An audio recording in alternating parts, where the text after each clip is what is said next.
नमस्कार दोस्तों, अगर आपने इस वीडियो का पहला भाग नहीं देखा तो उसे जरूर देखें, जो इस वीडियो के अंत में आपको मिल जाएगी।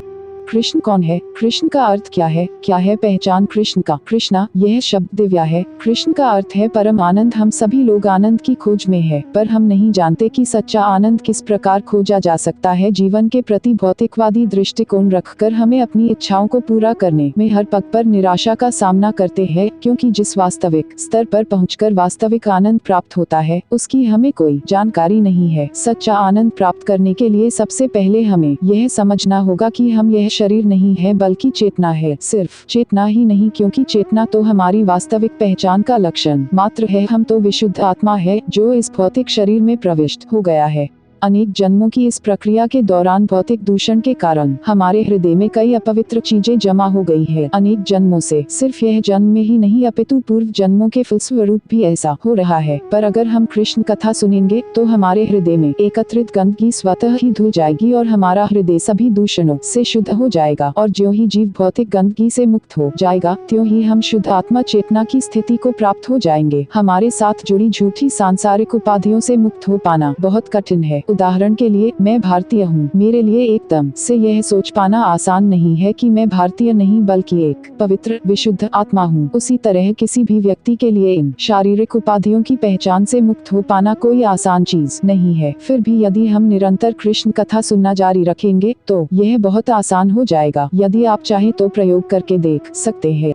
प्रयोग करने पर ही आप देख सकेंगे कि कृष्ण कथा सुनने में आप इन सभी उपाधियों से कितनी आसानी से मुक्त हो गए हैं। निस्संदेह एकदम से मस्तिष्क में जमा कूड़े करकट को निकाल फेंकना संभव नहीं है। फिर भी हम इस बात को स्पष्ट रूप से अनुभव करने लगेंगे कि भौतिक प्रकृति का प्रभाव कम होने लगा है। भौतिक प्रकृति 3 प्रकार से काम करती है: सत्व, रज और तम। तमोगुण से युक्त जीवन तो एकदम निराशाजनक है। रजोगुण भौतिक है। जो व्यक्ति रजोगुण से प्रभावित है वह इस भौतिक जगत के झूठे आनंद को भोगना चाहता है। सत्य से अपरिचित होने के कारण वह अपने शरीर की सारी शक्ति निचोड़कर भौतिक भोगों को भोगना चाहता है। इसी को रजोगुण कहते हैं। और जो तमोगुण से प्रभावित है उनमें न तो रजोगुण के कोई लक्षण होते हैं और न ही सत्वगुण के। वे जीवन के सबसे गहरे अंधकार में डूबे रहते हैं। यदि कोई सत्वगुण की स्थिति में है तो कम से कम वह सैद्धांतिक रूप से यह समझ सकता है कि वह कौन है, यह विश्व क्या है, ईश्वर क्या है और उससे हमारा क्या संबंध है। इसी को सत्वगुण कहते हैं। कृष्ण कथा सुनने से हम तमोगुण तथा रजोगुण की स्थिति से मुक्त हो जाएंगे और सत्वगुण की स्थिति तक पहुंच जाएंगे। कम से कम हम सही ज्ञान को प्राप्त कर सकेंगे कि वास्तव में हम क्या है।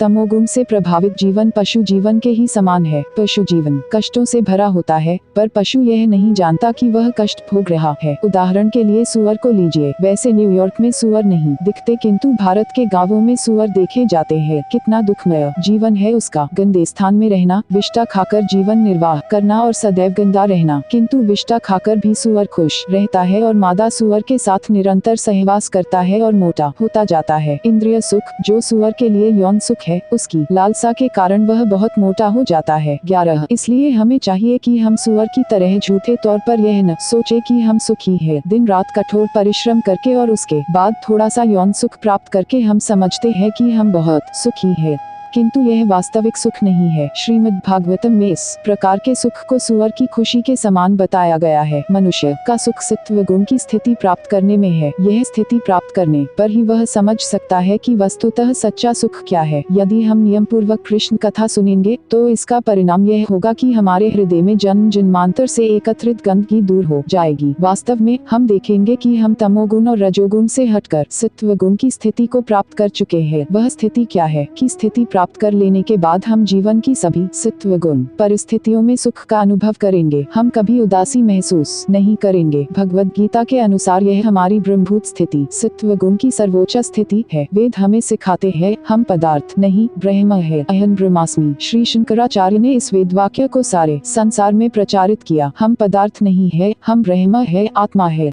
वास्तव में हमें जब आत्मिक बोध पूरी तरह से हो जाएगा तब हमारे लक्षण बदलने लगेंगे। वे लक्षण क्या है? जब व्यक्ति अपनी आध्यात्मिक चेतना में स्थित होता है तब वह न तो किसी भौतिक वस्तु की प्राप्ति की लालसा करेगा और न ही किसी वस्तु के खो जाने पर उसका शोक करेगा। शोक किसी हानि होने पर किया जाता है और लालसा किसी लाभ के लिए। 2 बीमारियां इस संसार की विशेषताएं हैं जो हमारे पास नहीं है। उसके लिए हम लालायित रहते हैं और सोचते हैं कि अगर ये चीजें मुझे मिल जाएं तो मैं सुखी हो जाऊंगा। मेरे पास धन धन नहीं है, पर यदि मुझे 10 लाख डॉलर मिल जाए तो मैं सुखी हो जाऊंगा। और यदि हमारे पास 10 लाख डॉलर हो और वे किसी प्रकार खो जाए तो हम रोना शुरू कर देंगे, ओह मैंने इसे खो दिया है। जब हम धन कमाने के लिए बेचैन हो उठते हैं तो वह भी दुखी है, और जब हम नुकसान उठाते हैं तो वह भी दुखी है।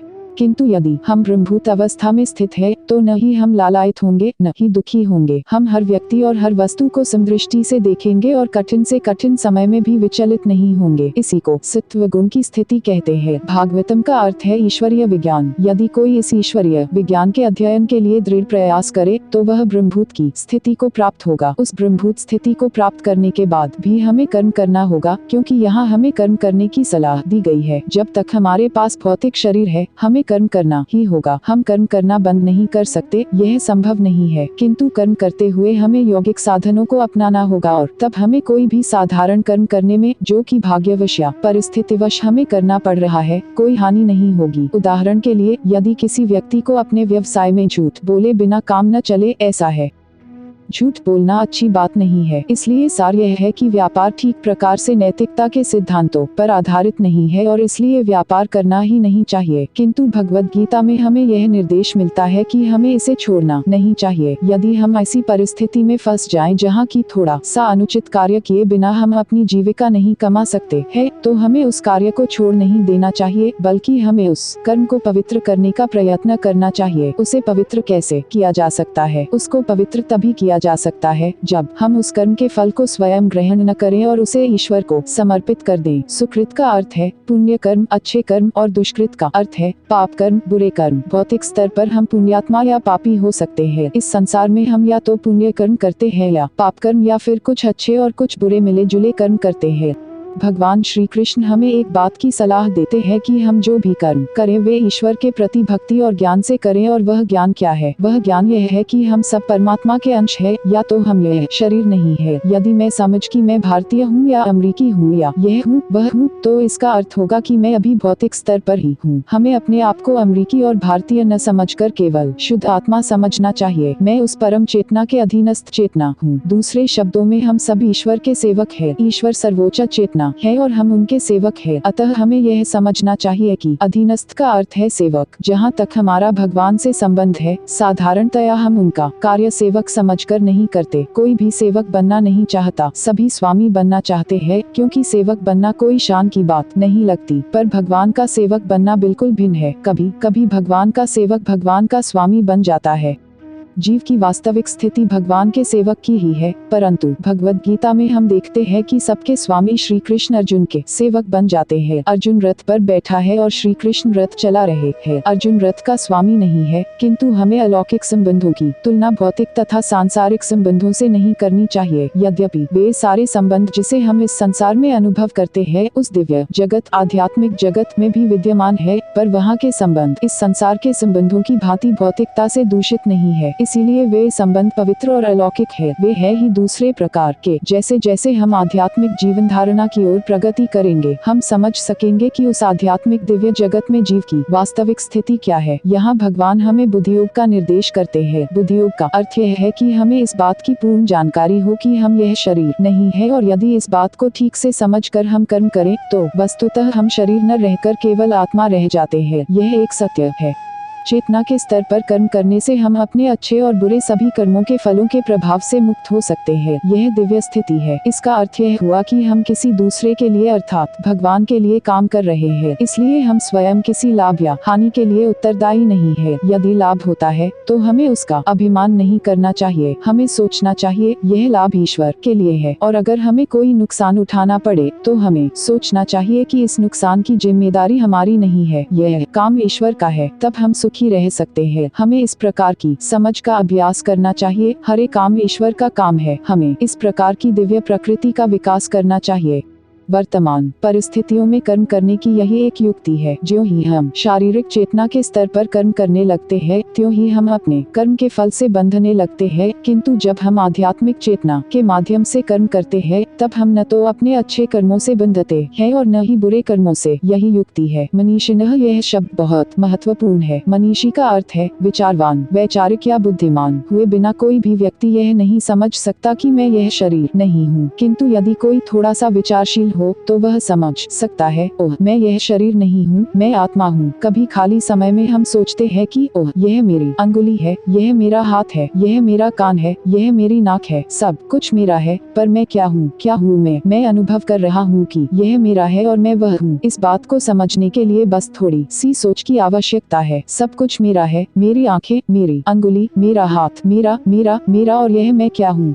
यह मैं ही वह आत्मा हूँ जिसके कारण मैं यह सोच रहा हूँ कि यह मेरा है। अब प्रश्न यह उठता है कि जब मैं यह शरीर नहीं हूँ तो फिर मैं क्यों इस शरीर के लिए कर्म करूँ? मुझे अपने लिए कार्य करना चाहिए, लेकिन मैं अपने आप के लिए कार्य कैसे कर सकता हूँ? मेरी स्थिति क्या है? मैं चेतना हूँ, पर किस प्रकार की चेतना हूँ? अधीनस्थ चेतना। मैं परमात्मा का एक अंश हूँ, तब मेरे कर्म क्या होंगे? इसके उत्तर में कहा जा सकता कि हमारे सभी कर्मों के मार्गदर्शक परमात्मा है। जैसे किसी कार्यालय में प्रबंध निदेशक सर्वोच्च चेतना होता है। उदाहरण के लिए कार्यालय में हर कार्यकर्ता प्रबंधक के मार्गदर्शन में अपना काम करता है, इसलिए कार्यालय की जिम्मेदारियों से उसे कोई मतलब नहीं होता। उसे तो सिर्फ अपना निश्चित काम करना होता है, चाहे वह काम अच्छा हो या बुरा। सेना विभाग में भी सेनापति की आज्ञा सर्वोपरि होती है। सिपाही को तो उसकी आज्ञा का बस पालन करना होता है। वह यह नहीं सोचता कि वह आज्ञा अच्छी है या बुरी, उससे कोई फर्क नहीं पड़ता।